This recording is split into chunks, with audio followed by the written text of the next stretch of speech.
ليه ما اكلتي؟ ليش ما في اكل؟ كولي كولي. biyya ofiitii ba'anii gaafa biyya ormaatitti isaa basareetiin laallamanii maaltu namatti dhaga'ama obboloota koo dhugaa rabbii isiniin jedha ani jechuudha waa baay'eetu natti dhaga'ama waa'een biyya ormaa kun obboleettiin keenya kun baay'ee nama rafti baay'izawwee garuu haa ta'uti viidiyoo kana wanni fideef waa'ee kiyyatu distisna jedhe waanan dabarsittisna jedhe waan har'as ta'aa jiruttisna jedhe mee maaltu ta'e laata viidiyoo kana keessaa argattu hanga dhumaan wajjin dhaggeeffadhaa wajjin hordofaa isinillee mudannoo akkanaa hedduu qabaachuu dandeechu mee mudannoo keessa waa'een biyya ormaatu isin goote kan ammas keessa jirtan koomentii jalatti naa barreessaa koomentii keessan immoo akka seenatitti ol baasitanan irratti dubbadhaa isiniifillee seenaa ta'a namaafis barumsa ta'a biyya ormaa kun jechuudha egaa shama harka fuune kabajamtootaa fi daawwattoota hordoftoota keenya nageenyi koo kan jaalalaa fi kabajaa bakkaa fi lafa jirtatti isiniif haa baay'atu anis obboleettiin keessan bakkaa fi lafa jirutti waaqayyoof galannaa ga'uu nagaa fayyaa kootidha egaa warroonni mana keenya haaraa taatan laayik sheer gochuun gara maamila keenyaatti dabalamaa isiniin jecha asumarraa warroonni bishaan yaa'aa dharraatan bishaan akkanatti yaa'u dharraatan laga buutan mee anaa jedhaatu dubbadhaa ishii nuti gizee daa'imummaa jechuudha maali gizee daa'imummaa erguma guddanne illee jechuudha shamarran hedduudha kan wajjin guddanne bishaan buunaa jechuudha gizee bishaan buunu kana dhugaani wanni yaadadhu waa'ee bishaanii kana keessa bishaan illee osuma mana jiru jaarkaanii keessaa gadi naqeen bishaan dhumate jedheen deemsumaaf barre gadi jissee tanan ijoollee faana bishaan bu'aa jechuudha osuma bishaan jiru osoo gizee sun deebi'e gizeen amma garuu gizeen wal jijjiiree shaqqaalaa kaddaama taane gola ormaatitti hidhamne waggaa 3 waggaa 4 osoo gibbii nama tokko keessaa hin bahin gaafa teenyu na ajaa'iba jechuudha edaa inuma jijjiirama wanti hundumtu egaa gara viidiyoo simpideetti yoon sin dabarse jechuudha obboleettii keenya kana laalee tanaan garaan na badee imimmaan ijana guute jechuudha egaa nama wajjin dhalannee nama wajjin guddannee garuu akka diqaalaa baaqilaa keessaa maraxamne biyya ormaa baane biyya ormaatitti immoo kophaa taane jechuudha kophaa taane yeroo siniin jedhu yeroo hundaa miti kophaa ta'uun keenya yeroo hojiin tokko jirutti namaa nu yaamu qabna yeroo wanti tokko ta'utti namaa nu yaamu qabna garuu gizee nyaannu gizee dhunnu gizee teenyu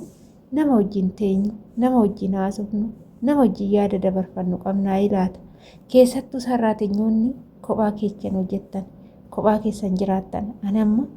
kophaa kiyya jiraachuu irraa kan ka'e waggaa 5 guuteera kophaa kiyya ergan jiraachuu jammare kophaa kiyya ergan taa'uu jammare kophaa kiyya akka waan namni na cinaa jiruutitti ergan namatti haasa'uu jammare kophaa kiyya ofitti gaaddidduu kiyyatti ergan haasa'uu jammare waggaa 5 guuteera waggaa 5 kana keessatti kophaa kiyya nyaadhaa kophaa kiyya dhugaa nyaata nan fudhadha malee nyaadhu dhugaan sinitti himaa kokkeetti na rakkata gizeen nyaata nyaadhu kan durii yaadadha obbolaa koota yaadadha maatii koota yaadadha yeroo baay'ee imimmaantu na qaba jechuudha inna wanti ani natti dhagaamu keessaa jechuudha ka biyya keenyatti namaa miti sareenuu kabajaas ni qabdi biyya ofii keessatti umuriin keenya kanaan akka sareetitti harkatti nama nu kennanii miti jechuudha gizee tokko tokko beektanii nyaata wayii yeroo alaayis fidatan yeroo hojjennuuf illee maal na godhu seetanii mudannoo kana ijoolleen hedduun qabaachuu dandeechu akka sareetitti irraa qunxuranii gizee namoonni jiran hodhu keeti gaafa jedhan kan isaanii garuu daa'imti xixiqqishuun kan waggaa tokko kan waggaa lama akka barbaadetti achi borcanii yoo fudhatan nu garuu akka sareetitti qunxuranii qunxur godhanii gaafa nutti kennan waatu namatti dhaga'ama egaa hiriyyaa tiyya wajjin iddoo bashannanaa ni deemna jechuudha yeroo hundumaa gizee deemnu hin beektu maatii hundaaf jechuun biyya akka seera aadaa biyya arabaatitti yaa ollaan gandi walitti dhufu firuma obboleewwanuma haadha minaamina kana malee wanti fageenya firri fageenyaa yookaan immoo ollaan minaaminni hin jiru jechuudha baay'ee ejjummaawwan ijoolleen adaadawwan minaamina kana walitti dhufeenya akkasii baay'een qaban keessattuu saudii kana ijoolleen hedduun ni beektu jechuudha innaan kan mana haadhaa hojjettu ni jirti gizee deemnu gizee warra haadhatis minaalbaata tasa wajjin deeme yookaan iddoo bashannanaa wayii gizee deemne hin deemna jechuudha. Gizee deemnu kana wanta fuudhamee deemu nyaatas haa ta'u, fuxaayiras haa ta'u, biizas haa ta'u, wantuma hunda haa ta'u jechuudha. Dhugaan siniin jedha kan mana kanatti hojjetamu anatu hojjeta. Kan mana haadhatti hojjetamu saraatinyaa obboleettii teenya achi jirtutu hojjeta jechuudha. Inna fuunee deemna jechuudha. Dadhabnee barnuuti fiigaa oollee dadhabnee fuunee deemna. Garuu kan abbaatti ta'an isaanii kan alaafinnatti itti fudhatan isaanii isaan xiqqaanis guddaanis daraddaratanii naqatanii yoo nyaatanii maal nu godhu seetanii nuti nama lamaa mitire biizarraa lama fuxaayirraa lama wanta hundumarraayyuu laman dabarsan takka anaaf takka ishiidhaaf kennu laala sassata isaanii eenyutu hojjechaa ture garuu waan kana nu miti bar booda bargadi nam'aa booda bariin gatama dhugaan siniin jedha wantuma gatamu kanaayyuu nuti yoo nyaanneerra yoo gatan irratti gammadu natti fakkaata yeroo hundumaa natti dhaga'ama jechuudha. Hayyin jedha biyyaa baanee akkana taane biyya keenya bar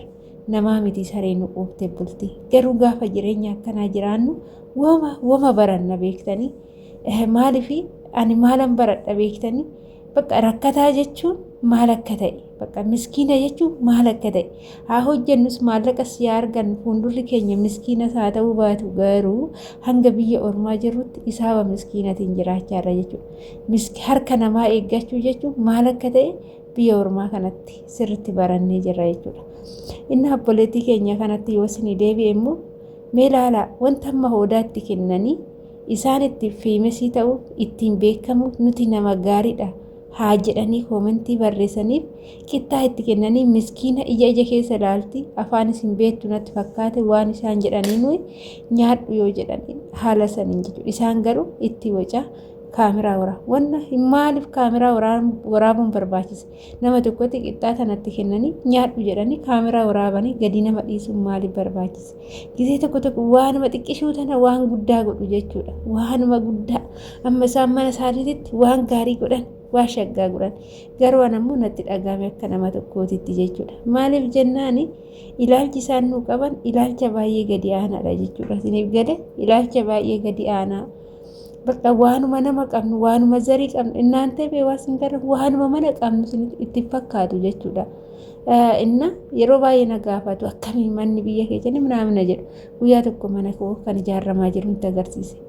mana akkanaa ijaarrattee naan jedhani jechuudha. Jennaan mana akkanaan ijaarradhe maal rakkoo qaban jedheen isaan wantuma waa godhan nutti hin fakkaatan. Kanaafuu obboloota koo dhugaan isinitti hima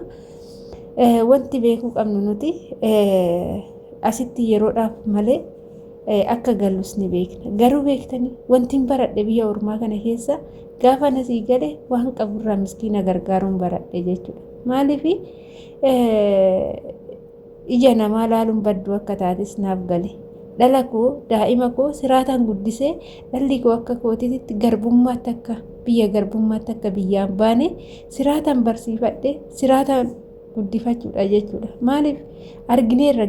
jireenya garbummaa argineerra jireenya biyya ormaa argineerra jireenya mana ormaa. Kanaaf obboloota koo kana isiniin jedhu kanarraa humna keessa fixaa jirtan kanarra xaaraa jirtan kana dhala keechaniif jechuudha. Dhala keechaniif malee nama biraatiif hin yaadin. Dhalli ani dhalu rakkachuu hin qabdu ilmoon ani dhalu akka carraa koo kana argachuu hin qabdu jettanii yaaduu qabdu malee hiriyyaa tokko jaaladheen jira boru na fuudha jettanii isaa jettanii hin dhiphatinaa jechuudha. Dhala boru dhaluuf deemtan ilmoo boru argachuuf deemtanii sirriitti yaadaa jechuudha. Maaliif carraan ijoollee keenya yoo nuti har'a jabaanneen guduufine carraan ijoollee keenya baay'ee ulfaata jechuudha. Maatiin keenya lafa qabuuf nu guddisan nuti garuu homaa hin qabnu jechuudha. Lafti yeroo keenyatti hin jiru waan ta'eef kanaafuu fuuldura keenya sirriitti bal'isnee yaadne daa'imman keenya akka biyya ormaatti hin garboofne mana barumsa gaariitti barsiisne kunuunsa gaarii kenninee fi iddoo gaarii akka argatan ta'uu qabna. Kanarra nuti dadhabaa jiru dhala keenya guduufuu qabna siniin jechuu jaaladha. Kanan baradhe biyya ormaatirraa innaa kana fakkaata warroonni yaada biyya ormaa kanas qabdan seenaa biyya ormaa kanas qabu namni seenaa biyya ormaa hin qabne hin jiru wanti keessa hin dabarres hin jiru jechuudha. Hunduu tokko tokkoon gadi ba'ees dubbatachuu baatu gubata garaa ofii ni qabaa siniin jechuun afeerraa kooti. Egaa viidiyoo namaaf qabadhee dhufe immoo kanuma fakkaata yaadaaf qeeqas yoo qabaata saanduqa koomentii jalatti naa barreessaa jechuun afeerraa kooti. Egaa turtiin wajjin gootanii ulfaadhaa galatooma hanga viidiyoo biraatiin walitti deemtu turtii gaarii.